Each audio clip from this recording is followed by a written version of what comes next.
Thank you for tuning in and welcome to Life Lessons. I'm Deagria Cook.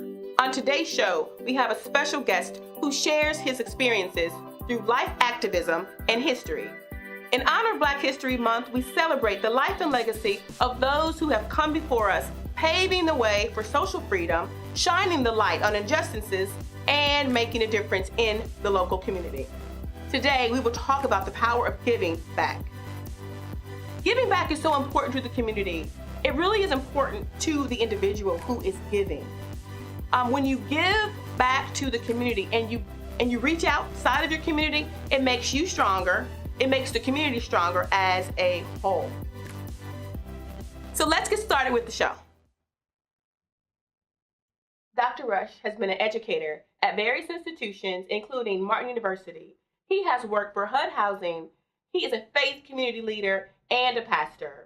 Dr. Rush lives his life being a change agent by only gravitating towards those things that bring him joy, peace, and satisfaction. It is my pleasure to welcome Dr. Lionel Rush to the show. Thank you so much, Dr. Rush, for being here. Thank you, and I am super excited for the invitation. Really? Absolutely. I appreciate that. That's really good. Thank you so much for being here. So we're going to get right into the questions because I'm really interested in learning more about you, and I'm hoping that you can just share, open up, and just feel free to share what you desire. So we'll just get started, okay? Absolutely. Okay. So I know you've been an activist in the community in our great city of Indianapolis. So I'm wondering, how many years have you been an activist? And why did you choose this calling? Well, let me just divide that question up. A humorous response to the first part, the part A of that question is, my back and my mind and my thought process feels like 1,000 years I've been an activist. But to be serious, the second part of the question is, why and how did you choose this calling? I don't think anyone can choose to become a real activist. I think that the calling chooses you. And someone asked me before, in terms of a vocation and avocation, profession, ministry, business, and they said to me, how do you know what you're supposed to do? And I think you follow your passion, and your passion is formulated by your pain. I agree. What makes so if you go and interview the ladies that got involved with mothers with drunk driving, they had this horrible thing to happen to them. A life was taken, or people were maimed, or whatever, that sort of thing. And they had the choice to do one or two things: to cry in their beer, to cry over spilled milk, to be bitter, or to be better. They chose to be better. And I think that most people who authentically become an activist, or it's manifest that they are activists, they're usually driven to that location by incidents that have happened in their lives. Okay. And they chose not to either be docile or chose not to be bitter, but they formulated in their mind, it says, often I hear people say, I do not want to happen to anyone else what happened to me. So they get involved. And so in that way, I think that activism often chooses us. Okay. Yeah, I would agree to that. Yeah. I would agree. Yeah, I would agree to that. Thank you for that. I appreciate that. So I was wondering, just in reading and just kind of doing a little research, you have worked alongside some really influential people. So would you like to share with me just some of the people that you've worked with? Just, and I'm sure it's been many people, but just maybe top 3 people that you've worked alongside doing your work in the community. The first one that I would speak about are my parents. Okay. My parents, James Rush and Geneva Rush. James had a first grade education, but he taught me many major things, many major life lessons. my mother had a ninth grade education, and I remember her teaching me my timetables. And when we got to the 9, she said, "Baby, if it's 9 on this side, it's 0 on this side, and the next one, as it goes down, if it's 18, the 8 Right. would fall down and the 1 would go up." Right. And I remember her teaching me those things. The reason why they're remarkable, though, because they had me. Now they're my parents, but the reason why I think that they're remarkable, my mother had 19 children. How many? Yeah, how many? 19 children, all single birth. Wow. 19 children. Okay. This man and this woman in Indianapolis came up from Tennessee and Kentucky. In Indianapolis, had those children. Many of my sisters have multiple degrees. Here, a little black boy like me, I've been blessed to go to Indiana University School of Business, CTS and Martin University, a master's, doctorate degree from Oral Roberts and Fort Wayne Theological Seminary. Spent 4 years out there in Tulsa, all from a 4-room house, Wow. not a 4-bedroom, a 4-room house at 2147 Columbia, East Side, Indianapolis, Indiana. And all of those people went through that house, and they raised us. I have it's 10 boys and 9 girls, and 7 of us of the men went and served this country in the military. I'm a disabled veteran. Wow, thank you for your service. Thank you so much for your service, Dr. 2 of us were paratroopers. I'm a paratrooper. My brother was paratrooper, Really? Marines, and so forth and so on. So I think that they did a remarkable job. It sounds like they did. It And sounds so- like, well, it shows. It's showing, you know what I mean? The results are there, that they have done a remarkable job with you and your family. But thank you so much for your service. And from that house, I've been able to go to the White House. I've been able to be friends with governors of this state, governor's mansion, and in the intimate office downtown. I've been on first name basis with probably 6 or 7 of the last mayors that you've had in this city, Really? including the one today. Oh, wow. And I've been friends to nearly every congressperson in this district, and the present congressman is one of my best friends. Really? And so from that 2147 Columbia and the training from my mom and my dad, it brought me to be able to be in the presence of presidents and to be able to travel and to be able to do a number of things. And I first have to salute them before I start articulating any other names. Thank you. That was great. That was great, Dr. Rush. Thank you for that information. So, you know what? It sounds like all of that prepared you for your calling. Like all of that along the way has assisted you with your calling to do the work that you do out here in the community. Yeah, I think my mom and dad, they were Pentecostal, and he was a pastor, and I always thought, I love them, but I always thought they were poor and broke and so forth and so on. So when I got of age, I wanted to sell dope. That's really what I want to do. I want to be a big dope dealer. That was like, yeah, that's what I'm going to do. I want to be a baller and a shot caller. Oh, wow. And I first stepped out into that life, but God wouldn't let me do it. I mean, I was exposed to some big time players, but the training, and I would just say that to parents, when you touch your son and your daughter at an early age, by the time they get to majority, that training is a big governance on what they would do when they make. It was for me. Believe me, I had opportunities to do something other than, but I was called back, and I got away from all the cocaine and heroin and all the guns and all that violence and stuff. But then I was pressed into going back to minister to people in those situations. And I remember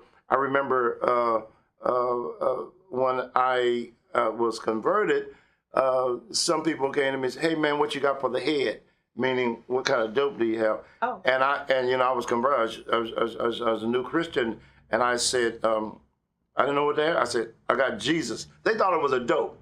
They said, well, give me some of that. I said, oh, no. I got like the real Jesus. Oh, wow. And they got angry with me and predicted I would be back in the life in a month. And believe me, it's been over 20, 25 years. And I've never, ever did any Blue Tips, Red Devil, angel dust, no crack, no cocaine, none of that. Okay. So but then you're talking about calling. I began to work in the prison population to extricate people out, and I worked in hospitals, nursing homes, and then I went up north. After I graduated with one degree in business, I thought I wanted to be a businessman. I got accepted into the law school. Okay. But that wasn't my calling. That wasn't what it pushed. So I came back and I tried business for a while. Got promoted. I got an A1, type A personality, hard driver. But that wasn't me. I thought, man, if I had a job that just flew around and stayed in these nice hotels and ate lobsters, I used to do that, and boy, that just got old. That wasn't me. And then I began to minister to gangs. And in this town, local gangs, right? Vice Lords and G's. I began, and I tell you how that happened. I was called to a church, and the building was condemned, but the people were in worse shape than the building. Okay. Back then, it was before the EBI, the cards. They used to have food stamps. Some of the kids knew how to count food stamps, but they didn't know how to count dollars. The kids would talk about types of guns. They would talk about Class A felonies, Class B felonies, but it wasn't cool to learn algebra and trigonometry. So what I did, I went to IPS, and it was a school close, and I said, give me your worst students. Really? And every day, Monday through Friday, when school let out, they would come to my church, and we would teach them algebra and Swahili and feed them. And what I didn't know, some of those kids, that was the only meal that they had. Often on the weekday, my church was more packed than it was on Sunday. And it amazed me that years later, I'd be downtown in Indianapolis, I see a young lady nicely dressed, and he'd walk up and say, thank you. Wow. I said, thank you. I was in your program. Oh, my goodness. And it would just blow my mind. Yes, that's exciting to know that. And once I was at Clues Hall, and this famous gospel group came here, and after the concert, a young man came up, and he just started howling at Clues Hall. He taught me everything I know. He taught me everything I know. It was a kid when I ministered up in South Bend, Indiana. Oh, wow. His brother was killed in a dope deal that went bad. I took him under my wings. I had a choir there. He couldn't sing. He sounded like a bullfrog. It's awful. But he had a great mind. I made him the president of the choir. And I started mentoring him. And I was giving him books and so forth and so on. He started getting really good grades. And so I don't know what I said. I want you to apply for Harvard. It's a school called Harvard. It's a great school. And he did it. And, man, he called me over his house. And he said, look at this rejection letter. I absolutely did not know what to do because I had built this young guy's hope. And I just said to him, you know what? Notre Dame University is here, and it's a great school, and you need to apply. He applied, and that young man went through Notre Dame. Wow. He got a bachelor's in business like me. He called me his mentor, but he got, I think, a joint economic degree, and he took over major TV and radio personalities, and he was at Clues Hall. I didn't know he was there. He just started screaming, and he came to everybody and said, this is the guy that taught me what I know. Wow. So just walking in your calling and touching lives. Yeah. And it sounds like you've been doing this your entire life. Yes, but I think that you sometimes you get pushed into it. If you ask me, what should be the resume for an activist? And my response is not whether you matriculated at this university or that university, but I think it's kind of like one time I ran for school board, and I said, well, I'm not going to take any money. I'm not going. I don't care about any the teachers union, charter school, any of those groups.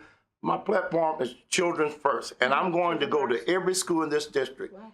And I went to this school, and this principal said, Dr. Rush, when you go on the board, will you please send us teachers that like children? It blew me away. And I was like, teachers that like children? And I asked the stupid question, doesn't every teacher like children? I said, absolutely not. Absolutely not. Some are here for the paycheck. Correct. And that arrested me. It's unfortunate, but It really, but I think the same thing about activists. Sometimes people see activists on TV or in the social media, and it looks like they're getting a lot of exposure, and someone say, "Ooh, I want to do that." That's not how that's done. The primary credential, I think, for an activist or teacher or change agent is care. Care. Yeah, I think there's a quote, and it says, people, what is the quote? It's People don't care how much you know. They want to know. Until they know how much you care. Correct, right. And that is absolutely true. I mean, I have dealt with dope slanging hardcore gang members and spoke to them very forcibly, very blunt, and they have respected that because somewhere in the relationship they thought I cared. And so they would listen. And I had one young man come up to me and say, "Hey, what's up, man? I'm going where he is. Hey, what's up? Hey, let me holler at you, man. Look, I heard what you said over there, and check it out, man. I got an 8-ball left. I just want to get rid of that, and I'm done. That cool with you?" I'm like, I can't tell you it's fine to sell dope, Right. but I respected the fact that you respected what I said, and you want to change. Well, that's good. He heard your message, and he was appreciative of your message. Yes. Is that what you're saying? Yeah, yeah. Okay. But I think I'm agreeing with you. I think I'm saying that when people know that you care, Right. there's a lot you can say to them. They hear you. There's nothing you can say to them if they don't think you care. You are so correct, Dr. Rush. You are so correct. Thank you so much for sharing all of the information with us. We're going to take a break, but I want to get back to speaking about the children because I recently came across some information, and I want to have you share that information with me about hearing about Fantastic. kids. Okay? Yeah. Okay. I'm excited. Okay, good. We're going to be right back.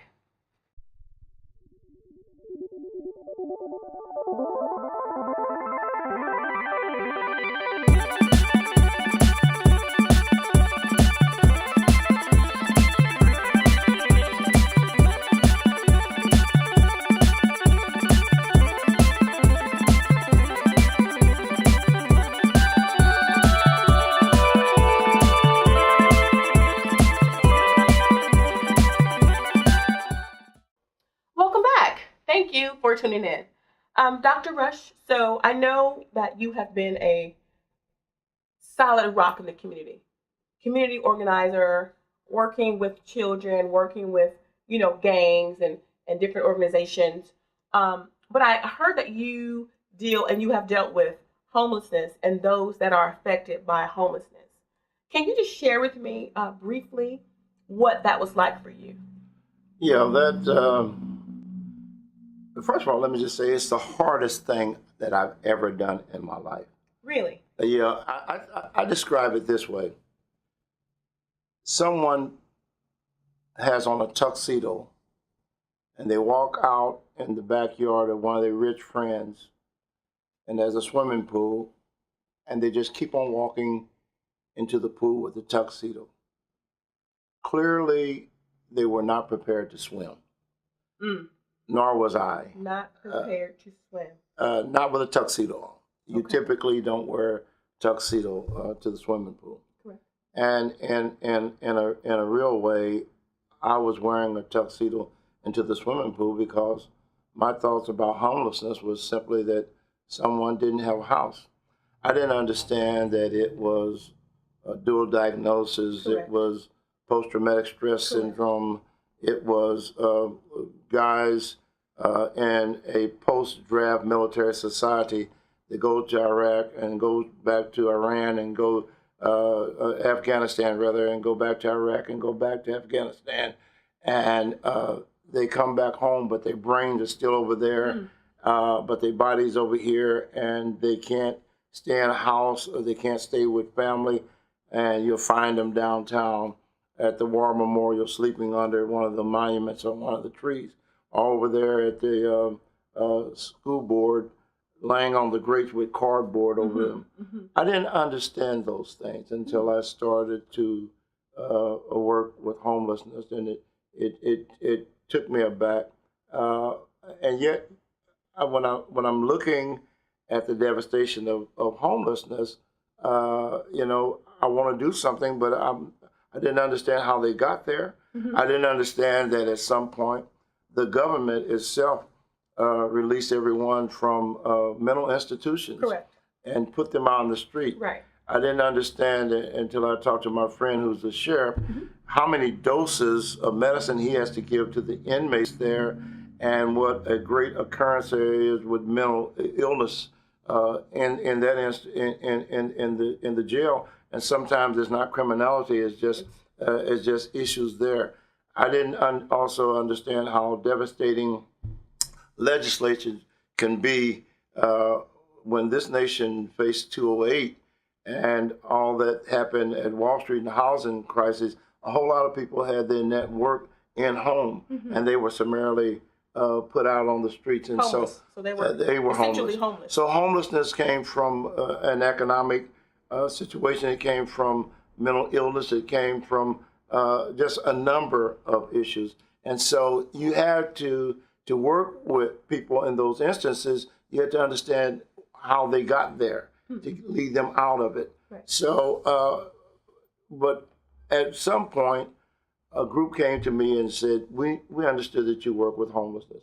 My best friend back in the day was Reverend Wayne Taft Harris at Mount Olive Missionary Baptist Church, and he had a homeless shelter. And he and I would go over there and work at his shelter day in and day out. But they came to me and say, how would you like, instead of trying to go downtown to the monument and picking up a homeless person and taking them to a shelter, how would you like to have some Section 42 homes and be the managing general partner to at least place them in the home? And then you were able to go to the veterans and say, we'll provide homes if you provide the veterans and you do the intervention. You're able to go to the Damien Center and said, people who are just now placed on, are told that they have HIV/AIDS, they're going to have to take some type of concoction, et cetera, et cetera, et cetera. I have homes on the bus line. You're able to, or either, after I did this, Dr. Virginia Kane came to me and said, we have a number of girls, 20 or so, that were in the foster care program. They were not adopted. They have not reached their majority. They're pregnant. And every night they're sleeping in a different shelter. And that's, they're scared, and that's homelessness. That's homelessness. And that's homelessness. Yes. A different shelter. A different shelter. Every night. And they're scared to death. Right. And they're scared to be, will become prey. They're scared, and they are not keeping their prenatal appointment. Can you help? And I said, absolutely. And we took 20 of our houses. We went to the Center Township trustee. Then it was Carl Drummond. And I said, Carl, I need you to do me a big favor. Dr. Kane has these young ladies. They haven't reached their majority, but they're sleeping in shelters. I want to put them in my houses. Dr. Kane's going to get a grant. They're going to do the intervention because, like, I don't do intervention. Right. That's not what I do. Okay. All I want to do is just do this.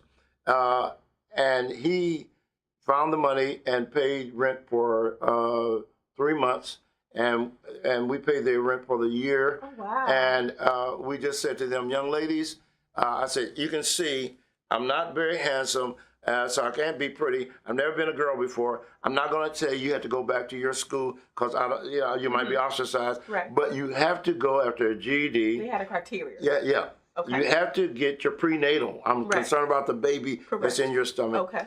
And your boyfriend can't come over here. High five to that, right? Yeah, and so that's your rent for a whole year. Wow. I was excited about doing those kinds because that was tangible to me, and I could feel movement. So we were able to do things like that. But initially, I don't think I've ever been as exhausted in my life. You're talking about an ex-paratrooper, jumping planes, a Pathfinder, humping up hills with radios and 60 caliber machine. I don't think I've ever been as exhausted in my life as working with homeless. I did not get it. I didn't understand it. I wanted to quit, but here was the people are here. How do you do that? I couldn't go home and sleep and know that I didn't do, but things like that blessed me, and I was able to do it with like Dr. Kane and others. But anyway, that's a part of what I did with homelessness. Hardest job you ever did. Yes, all absolutely. All that you've done. Absolutely. And all that you've experienced. Absolutely. And all that, the knowledge and all the education, homelessness.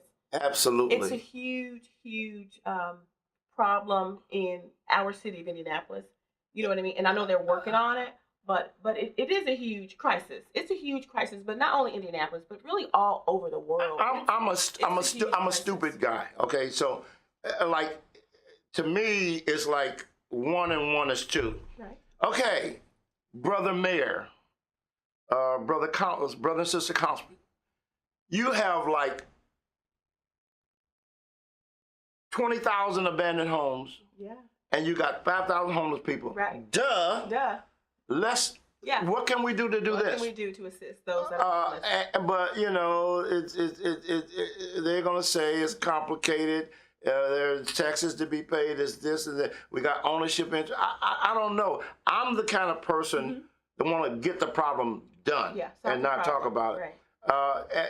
When I hear that the Olympics come to Atlanta and you took your homeless population and gave them all one-way tickets out of Atlanta. When I hear that the Super Bowl went to San Francisco and they, in the contiguous area, they gave all of those people one-way tickets out of that area because they wanted the ambiance and they wanted a certain look for the Super Bowl. Hey, I was a big Peyton Manning fan too. I wanted Peyton to win this game. I like North Carolina, but what about the people? Right. The hidden people behind it. That's what bothered. That's what bothered me. The people who don't have voices, the people who can't speak for themselves, the people who are in crisis living, and really, I kind of feel like I describe it as they're like floating. You're like floating through life because you don't have a permanent place to lay your head. You don't have a permanent place to sleep. So you're just like floating through life, and it's really unfortunate. It's really unfortunate, but beautiful for spacious skies and amber waves of grain. We're Americans. We can do stuff. We can. And so I'm kind of frustrated because I don't understand why we can't. We can send people to the moon, but we can't give people a house on Baltimore. Right. Right. Duh. It sounds so simple. But there's so much red tape involved, or there's so many things that are entangled in the process, I guess. And it sounds like we would just make it as simple as that. Okay, that's just not the way. You're gonna say I'm preaching, but here's the deal. You asked me about. You put on your preacher hat? Yeah, you asked me a moment ago about what is the resume or the curricula vitae or the raison d'etre of an activist. And I said, well, the first thing is care. Right. The first thing in solving this problem is will. It's will, yeah. Will you make a difference? We've got thought leaders. There's enough money. There's enough. We should not have a homeless problem in America. You're right. I agree. I agree with you. 100%. I don't know why it bothers me so much. Oh, I tell you this, though. I can tell you this. I am very mad about having homeless veterans. It's not because I'm only a 30 or 40% disabled. My brother is a Marine, was a Marine. We argue all the time. I said paratroopers are better. 100% disabled. Wow. No one, there are 340 million people in America. Only 1% serve. If you go and serve this nation, there should never be a homeless veteran. That's right. There should always be a place. I got loud on that one. That's okay. That's okay. I understand your passion. I do. I know you're very There passionate. should never be anyone that goes and face, I was talking to my brother and he's talking about firefight that he was in, and all night long they were killing Marines. And a scripture came to him by my mother that says, 1,000 shall down your right and 10,000 on your left and won't come nigh you. And in the morning, he was one of very few that survived it. Anybody that goes through those kinds of things should come home, and there should never be a homeless veteran. Right. There should never be a veteran that we don't take care of, because I mean, it's particularly now, it's not a draft army, it's a volunteer army. Right. If somebody volunteers to go and protect the nation, they should be remembered when they come back. I know we were talking about homelessness and children and activism, and I'd like to talk to you about something that I came across in the news one day. It was a bunch of guys, and they were all lined up. It was early in the morning, and it was like a group of men and guys, and they were all lined up going into, I don't know if they were going into the school or if they were standing out in front Yeah, that's of the called the school. High Five program. Oh, okay. Pastor Preston Adams, judge at the juvenile court, Jeffrey Gaither,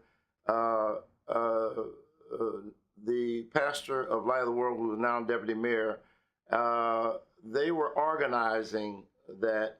They asked me to come and to be a part. The concept is that often children that live on the underbody of life also do not see positive images. So under-resourced, underserved. Yes. Okay. It may be a function of color. It's clearly a function of class. It's clearly a function of those with less opportunities. It could be zip code, geographic. And so the ideal is that all children, no child asked to be born in a society. And so therefore all children should have a good start at the starting gate.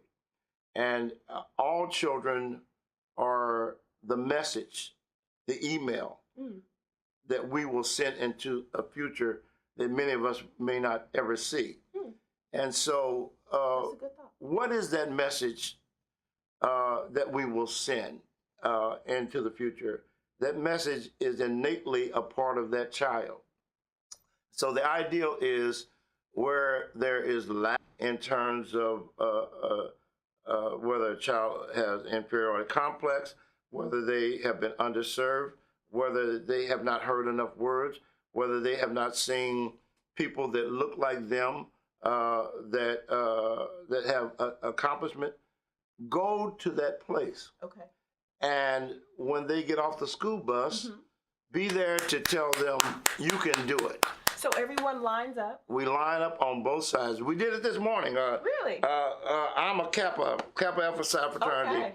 Okay. And today we went to Elder Watson Diggs. He is a founder, one of the 10 founders of Kappa, and the school is named in his honor, School 42. So all of my frat brothers and others, we had the United States attorney there with us today, and we had a number of thought leaders, and we had a number of business leaders that came out. And what we do is we line up on both sides, and when the children get off the bus, we clap and we high five them. How amazing! And it's funny to see their reaction. Some of those they are exuberant and they start high fiving back and they run into the line, and we just tell them, "Get in there! You can do it! You can do it! You can do it!" Awesome! It's all improvisation. Now, Dr. Rush, how many men showed up? Can you just give me roughly a number? How many Well, my Kappa men, it was about 100 to 200 Kappa Alpha Psi, go Noops. Oh wow! We were there, and a number of others were there. So I think the highest number probably had been 200 or something. And That's a good number. and an eclectic group of businessmen, attorneys, judges, lawyers, Really doctors, really getting involved. And overall, it was an extremely positive thing. That the ideal is a child lives up to expectations or down to expectations. That's true. But they need to see an image They do. that is positive, and that's what the high five. So that program And any program that you can get. I read a book once by a Harvard-trained educator. It's called Multiple Intelligence. And it asks the epistemological question differently. It does not say, are you smart? But it says, in which way are you smart?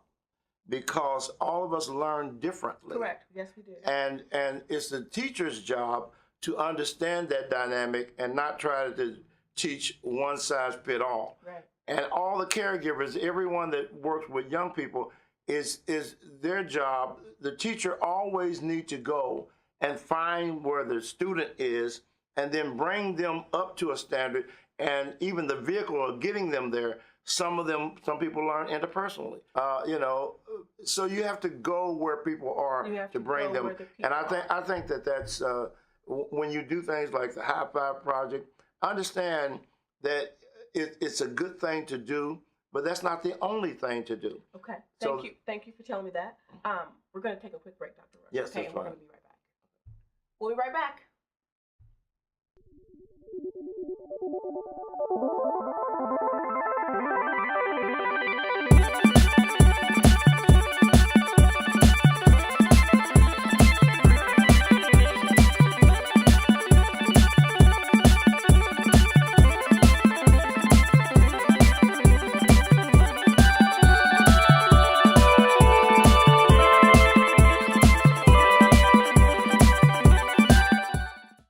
And welcome back to Life Lessons.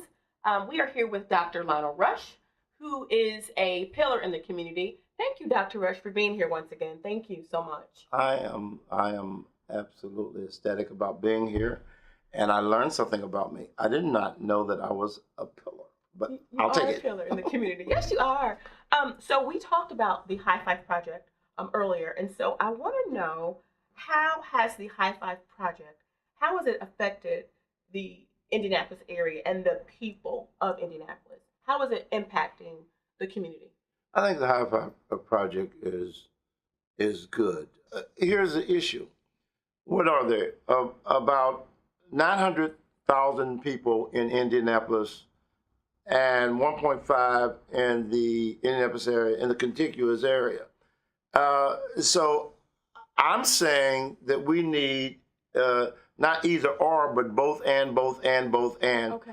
All over this city, Yes, we do. We need someone doing something to lift up our young people. Right. Someone doing something to, I think we just need to look at best practices. And if it doesn't exist in the city, we need to look outside the city and see how we can bring that in. We need all hands on deck. We do. In order to change our city. We do, Dr. Rush. In order to transform our city. We do. And I still have faith that we can do it. We can. And so, I think the High Five program, I applaud. And the other thing is, we cannot be competitive, but we need to be cooperative.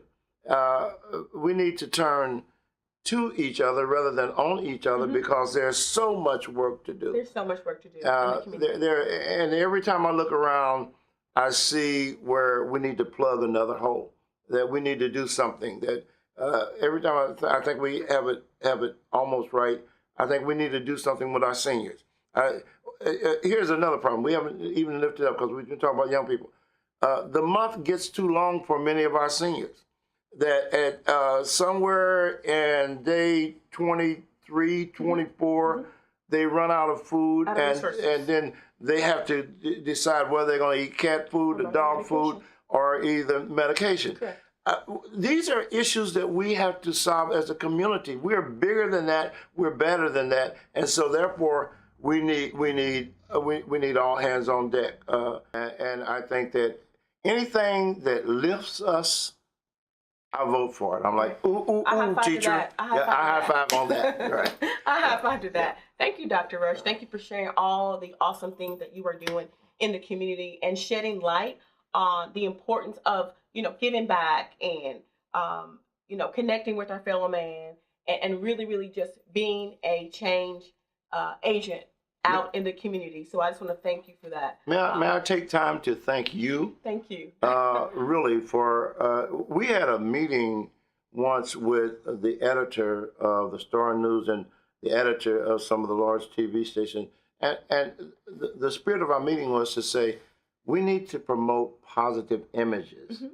If we promote, I said, you guys have this mantra that if it bleeds, it leads. And that's, I know you got to sell commercials, but we're trying to build a community, and that's antithetical to us. So can we dial that back a little bit? And so I want to applaud you for what you're doing, and I believe in what you're doing. Thank you Life so much. lessons, it's a big deal, and I think I would just encourage you to continue to do it. Thank you so much. I appreciate that. That is just awesome what you said. I'm very humble. Thank you so much, Dr. Thank you so much for watching. Tune in next week.